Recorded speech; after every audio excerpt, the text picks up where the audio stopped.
Welcome to the deep dive. Ever stop to think how a scent, a fragrance, is way more than just something that smells nice? Oh, It's absolutely. like this silent language, right? Right. A memory trigger, and definitely a personal statement. It says a lot about you, how you want to come across, sometimes before you even say hello. Hmm. Today we're doing an in-depth exploration, a real deep dive into one specific fragrance. Our sources suggest it really embodies something specific: clean power and timeless sophistication. Yeah, we're using it as a sort of case study. Exactly, to kind of uncover the art behind creating a distinct presence. That's right. We're focusing completely on Bvlgari Homme Extreme today. We've really gone through the material, trying to dissect, every part of this specific creation. An interesting one. It is, yeah. It's fascinating because it's not just another bottle sitting there. It feels like a very meticulously designed olfactory experience. Our sources really peel back the layers, showing what makes it stand out, how it finds its own space in, let's face it, a pretty crowded market, and how it manages to project this very specific, almost understated, but still, undeniable presence. Absolutely. So our mission here with this deep dive, it isn't just to tell you about the fragrance. We want to really unpack its essence. Get into the weeds a bit. Yeah, explore its unique composition, understand why it's seen as an elevated choice, and really dig into the messages it sends without, using any words at all. Think of it as a journey into understanding not just a scent, but the careful crafting of a presence. A personal signature. Precisely. So let's kick things off. What makes this one stand out right from the beginning? Our source hits us immediately with this really evocative phrase: if freshness had a backbone, it would be Pour Homme Extreme. That's quite a statement. It is, isn't it? It suggests something strong, something substantial, lasting, but still crisp and clean. Not just a fleeting brightness. There's a kind of wheat to it. It's a great metaphor, actually, because what's really interesting is how it's positioned, not just as a scent, but as an elevated version of the original Bvlgari Pour Homme. Ah, Right. The original. yeah, and the descriptions are very clear. It's sharper, greener, and more assertive. So Right. it's a deliberate step up. It seems crafted for a specific kind of person, someone who values clarity, confidence, and understated elegance. Understated elegance. I like Me that. too, and the source puts it beautifully. Yeah. It whispers class while commanding respect. It's not about shouting, not that huge olfactory boom when you walk in. Right. Not announcing yourself from 50 feet away. Exactly. It's more about a subtle, confident impact. A quiet assurance that honestly often resonates more deeply. It feels very modern, where real power is often in that subtlety. I love that idea, the sophisticated whisper. It's almost counterintuitive, isn't it? Especially in a market that often feels like it's shouting for attention. Mm-hmm. But, okay, how does a fragrance actually do that? What are the building blocks, the specific notes that create this citrus woody green blend, giving it that crisp masculine edge? Yeah. Because blending citrus, woods, and green notes well, that sounds like a real challenge for a perfumer. That's where the artistry really comes in, doesn't it? That careful layering. It's almost like architecture. Yeah. Our source gives us a fantastic guided tour, like through each stage as it develops on your skin. It starts with the top notes, those first impressions. The opening act, right. You get this really fresh citrus hit, grapefruit, bergamot, pretty standard for that initial sparkle. But what's interesting here is petit grain. Petit grain, what's that at? It comes from the leaves and twigs of the bitter orange tree. So it adds this slightly green, woody, almost herbaceous bitterness. It kind of grounds those bright citrus notes, stops them from being too sweet or just disappearing instantly. Okay, so even right at the start, it's not just pure zest. There's a bit more depth. Exactly. And then you also get a touch of lavender and coriander in there too, in the top. Lavender adds that clean, aromatic, maybe slightly sweet feel and nod to classic masculine scents, gives it a familiar touch. Coriander, though, brings a subtle spice, a little warmth, almost a peppery green note. Add a little twist right from the get-go. That's quite a complex opening. Yeah. So what happens next as those initial notes start to settle down? Well, as they gently fade, the fragrance moves into its heart notes. This is the core character, what really defines the scent for the longest time. Okay. And it's described as a spicy herbal heart. The key player here is green tea. Ah, the green aspect. Definitely. But it's not like a sweet iced tea kind of smell. It's very crisp, clean, a bit grassy almost, effervescent. It really reinforces that fresh backbone we talked about. It feels invigorating. Makes sense. What else is in that heart? Complementing the green tea, you have nutmeg and pepper. Again, not just generic spice. Nutmeg gives this warm, aromatic, slightly sweet earthiness. Pepper adds a refined little prickle, a hint of warmth, but it's not hot or heavy. Subtle spice. Very.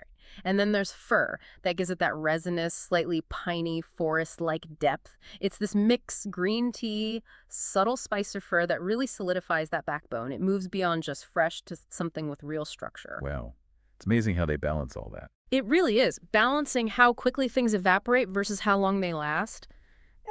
It's technical stuff, but it makes the structure real, not just a metaphor. And then the final act, the part that lingers. That would be the base notes, where it settles into its long-lasting finish. Here we find a dry, woody base. Think cedarwood, musk, oak moss, and sandalwood. Classic base notes. Very classic, but used effectively here. Cedarwood brings that sharp, dry, almost pencil-shaving woodiness, adds structure. Musk is used carefully for a clean, skin-like softness, enhancing the freshness without being, animalic or heavy. Oak moss gives it that classic, earthy, slightly damp, sophisticated green chypre feel. Adds a timeless elegance. And sandalwood, well, that rounds it out with its creamy, rich, soft woodiness. Just a touch of warmth and smoothness in the dry down. So it really is a journey. Bright and zesty, then aromatic and structured, finishing deep and grounded. That analogy from our source makes so much sense now. Mediterranean garden meets tailored suit. Such a vivid image, isn't it? It really is. It captures that blend perfectly. Natural, sun-drenched freshness, that vibrant garden energy, but then juxtaposed with the refined, structured, elegant lines of a great suit. Effortless nature meets deliberate sophistication. Exactly. That's the balance that defines it. Okay, so knowing the thought and, frankly, the artistry that went into this blend, how does it actually work in the real world? When and where does it really shine? Our source gives some pretty clear pointers on its ideal uses. It does. And while the source calls it a year-round staple, which suggests good versatility, Right. it specifically points out that it thrives in spring and summer, which, when you think about those crisp citrus notes, the green tea, the fright woods, it makes total sense. Yeah, sounds refreshing for warmer weather. Exactly. In heat, those notes feel invigorating, uplifting. They provide this nice aura without feeling heavy or cloying, which is, let's be honest, crucial when it's hot out. Definitely don't want something cloying in July. Mm-hmm. So beyond the seasons, what about settings? Well, its usefulness in professional settings gets a lot of emphasis. It's described as ideal for office and professional settings. Why specifically? Because it's clean, non-offensive, and quietly confident. And that's a really key distinction, I think. In an office, you want your scent to enhance your presence, not overwhelm the room. Right, you want people focused on your presentation, not your cologne cloud. Precisely. A subtle, refined scent shows consideration. It projects competence, self-assurance, but doesn't demand attention. That's a really important point for anyone working in an office. Does it work outside the 9 to 5? Oh, yeah. The source highlights its adaptability. It extends to travel and daily wear, making it good for pretty much any occasion, from boardrooms to brunch. Boardrooms to brunch, I like that. It speaks to its balance, right? Enough character to be noticed, but not so overpowering or specific that it feels weird in a casual setting. The key takeaway from the source nails it. It's not flashy, it's refined. A scent that fits wherever you go. Like a really good, versatile blazer. That's a perfect comparison. Always appropriate, always looks put together. Okay, this is where it gets really interesting for me. The impact on others. If it's all about understated elegance and quiet confidence, how do other people actually perceive that? Does that subtle message land, or does it just fly under the radar? That's the million-dollar question, isn't it? And our source actually tackles this directly in a section called What Women Say. And the feedback is incredibly consistent and quite compelling. Okay, I'm curious. What do they say? They use words like clean, confident, and masculine. These aren't just vague compliments. They line up perfectly with that whole theme of subtle, assured elegance.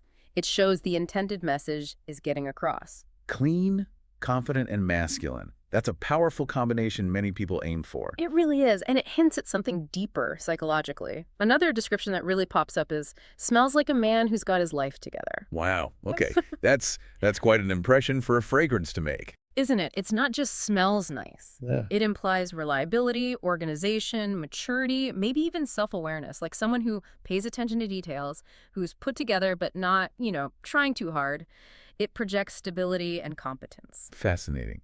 A scent, implying competence. What about attractiveness for those who want something appealing but not, like you said, shouting?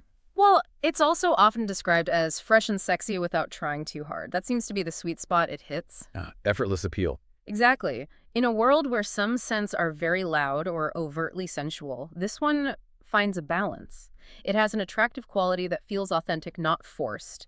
It invites closer appreciation rather than broadcasting. And the source ties these perceptions directly back to its use, saying it's perfect for professional settings, casual dates, and everyday elegance. That reinforces the broad appeal and confirms that its whispers class approach really does translate into qualities people appreciate across different situations. So, great perceptions, clear character. How does it actually perform? Like, technically. Our source moves from the subjective feelings to some more objective stuff, right? A rating, specific notes on performance. Yeah, it gets down to brass tacks. Our source gives Bvlgari Homme Extrême a pretty impressive overall score, 9.1 out of 10. 9.1, that's high. It is, and the breakdown shows why. For longevity, it offers 6 to 8 hours with moderate projection. Now, for a scent profile that's inherently fresh and subtle, 6 to 8 hours is solid. Yeah, that'll get you through most of the workday. Or an evening out, yeah, without needing to reapply constantly.